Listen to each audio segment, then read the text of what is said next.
అధికారం చేపట్టగానే బాబు గారి ముందు మరి పట్టు కార్పెట్ పరిచలేదు, ఒక ముళ్ళ దోవ, సమస్యల సుడిగుండాలు, విధ్వంసమైన వ్యవస్థలు,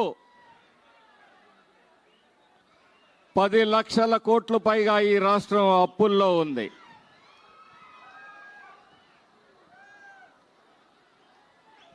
మరి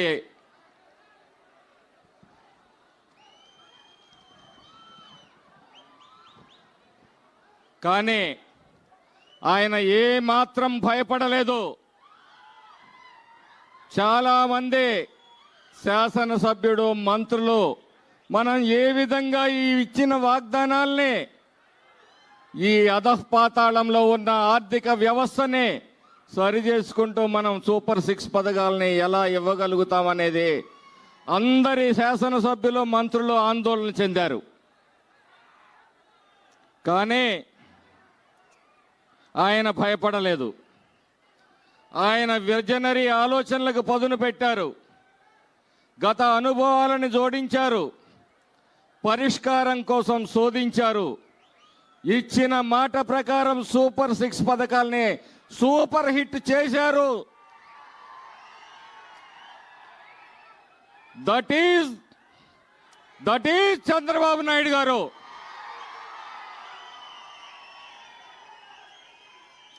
స్వచ్ఛాంధ్ర అంటే కేవలం డ్రైనేజీ చెత్త కాదు. నిజంగా మనం అందరం కూడా ఆలోచించాలి. మనం తాగే నీరు, మనం పీల్చే గాలి, మనం తినే ఆహారం కూడా ఈరోజు కలుషితం కాబట్టే మనం అనేక రకాల రోగాల వలన పడుతూ ఉన్నాం. పచ్చదనాన్ని పెంచాలి, పరిసరాల్ని పరిశుభ్రంగా ఉంచుకోవాలి, అంటువ్యాధులు ప్రబలకుండా జాగ్రత్త పడాలి. మరి వీటన్నిటి మీద బాబు గారికి అవగాహన ఉండబట్టే ఈరోజు రాష్ట్రంలో గ్రీన్ ఎనర్జీ ప్రాజెక్టులను తీసుకొస్తున్నారు. అది ఆయన దూరదృష్టికి నిదర్శనం అని చెప్పి ఈ సందర్భంగా తెలియజేస్తా ఉన్నాను. నాడు హైటెక్ సిటీ, నేడు క్వాంటమ్ వ్యాలీ. ఆ రోజు హైటెక్ సిటీ రాకముందు ఎక్కడో ఒకళ్ళు ఇంజనీరింగ్ చదువుకునేవాళ్ళు.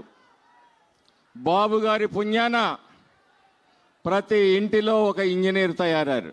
దేశ విదేశాల్లో ఉద్యోగ ఉపాధిని తీసుకొని మరి కుటుంబాలకి ఆసరగా నిలిచారు, గ్రామాలకు ఆసరగా నిలిచారు. మొన్న బాబు గారి మీద మరి తప్పుడు కేసులు పెట్టి వేధించినప్పుడు ప్రపంచవ్యాప్తంగా ఆ ఉద్యోగులు ఎంత నిరసన తెలిపారో మీ అందరూ కూడా గుర్తుంచుకోవాల్సిన.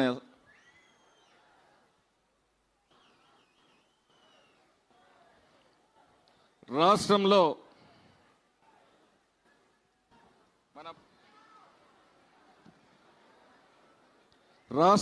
నిరుద్యోగ యువతకు ఉద్యోగ ఉపాధి అవకాశాలు కల్పించడానికి మరి 10 లక్షల కోట్ల రూపాయలు ఈరోజు ఈ రాష్ట్రానికి పెట్టుబడులు వచ్చాయి అంటే విధ్వంసమైన గత పరిపాలననే మర్చిపోకముందే బాబు గారి మీద, కేవలం బాబు గారి మీద నమ్మకంతో ఈ రాష్ట్రానికి 10 లక్షల కోట్ల రూపాయలు పెట్టుబడులు వచ్చాయి.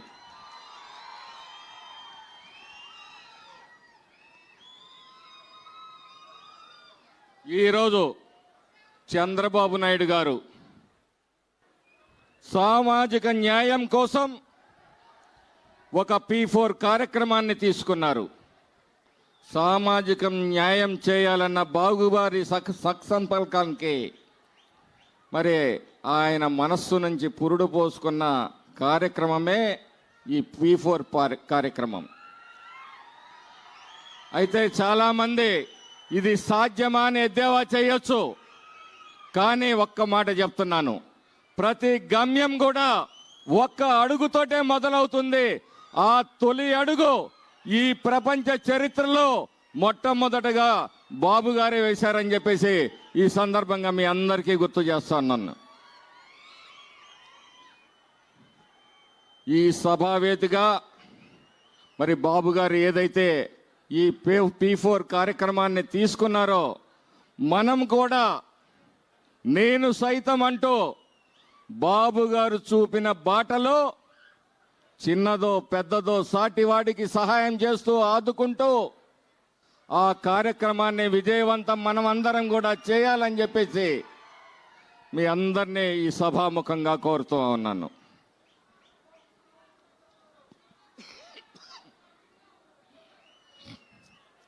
మరి ఒక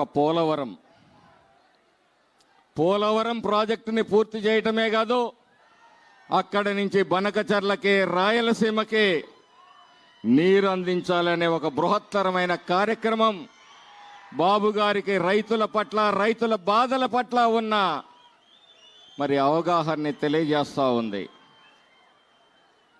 ఒక రాయలసీమ రైతు బిడ్డగా కరువు సీమను కళ్ళారా చూసిన వ్యక్తిగా ఒక సంకల్పంతో ఆయన రాయలసీమను రతనాల సీమ చేయాలని ఎంత పట్టుదలగా మొన్న చూసాము. హంద్రీ నీవా ప్రాజెక్టుని పూర్తి చేసి ఆ రైతుల కళ్ళల్లో ఆనందం చూశారు.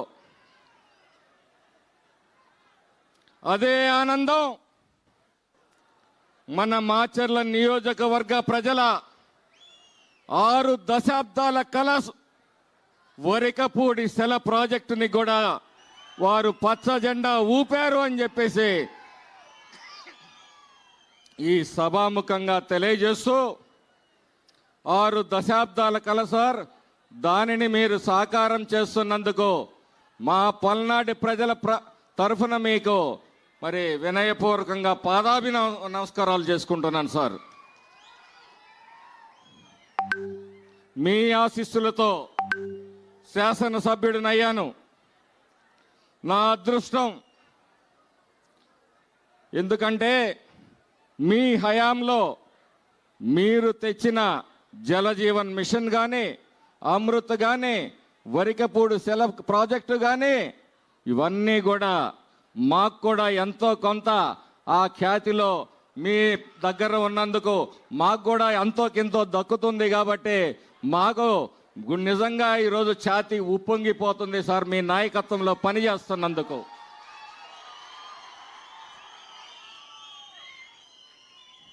డెబ్బై 78 స్వాతంత్రావన్లో ఏ రోజు గుక్కెడు నీటి కోసం ఈ రాష్ట్రంలో ప్రజలు, ఈ ప్రాంతంలో ప్రజలు అల్లల్లాడిపోతుండేవాళ్ళు.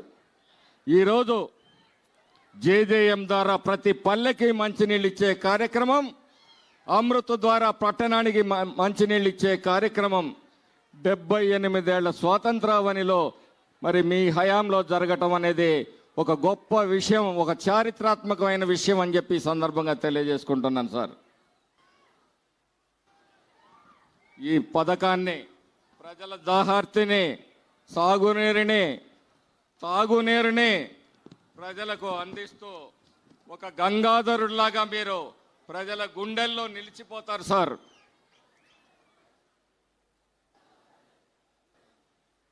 మన సీఎం గారు రైతాంగం కోసం పూడికతో నిండిన పంట కాలువలను, పొలం బాటలను బాగు చేశారు. గుంతలు పడిన రోడ్లను పూడ్చారు. పండించిన పంటకి గిట్టుబాటు ధర లేకపోతే మరి అండగా నిలిచారు. నూతన రోడ్లు నిర్మిస్తున్నారు, పరిశ్రమలు తెస్తున్నారు. అంతకు మించి రాష్ట్రంలో ఒక రావణ కాష్టం లా రగిలిపోయిన ఈ రాష్ట్రంలో కౌరవ సభని పారద్రోలి ఒక గౌరవ సభని ఏర్పాటు చేశారు. ఈ రాష్ట్రాన్ని ప్రశాంతంగా మార్చారు. అందుకే ఈరోజు బాబు గారి విశ్వాసంతో లక్షల కోట్లు పెట్టుబడులుగా వస్తూ ఉన్నాయి.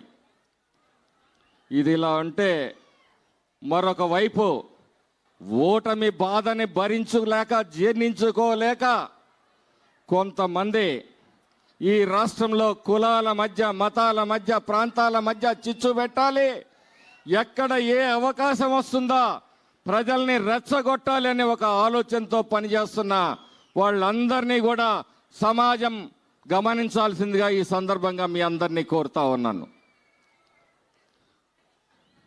మోసానికి, నమ్మక ద్రోహానికి, అరాచకానికి, విధ్వంసానికి గ్రాండ్ అంబాసిడర్ అంటే జగన్మోహన్ రెడ్డి అని చెప్పేసి మీ అందరికీ తెలిసిన సత్యం.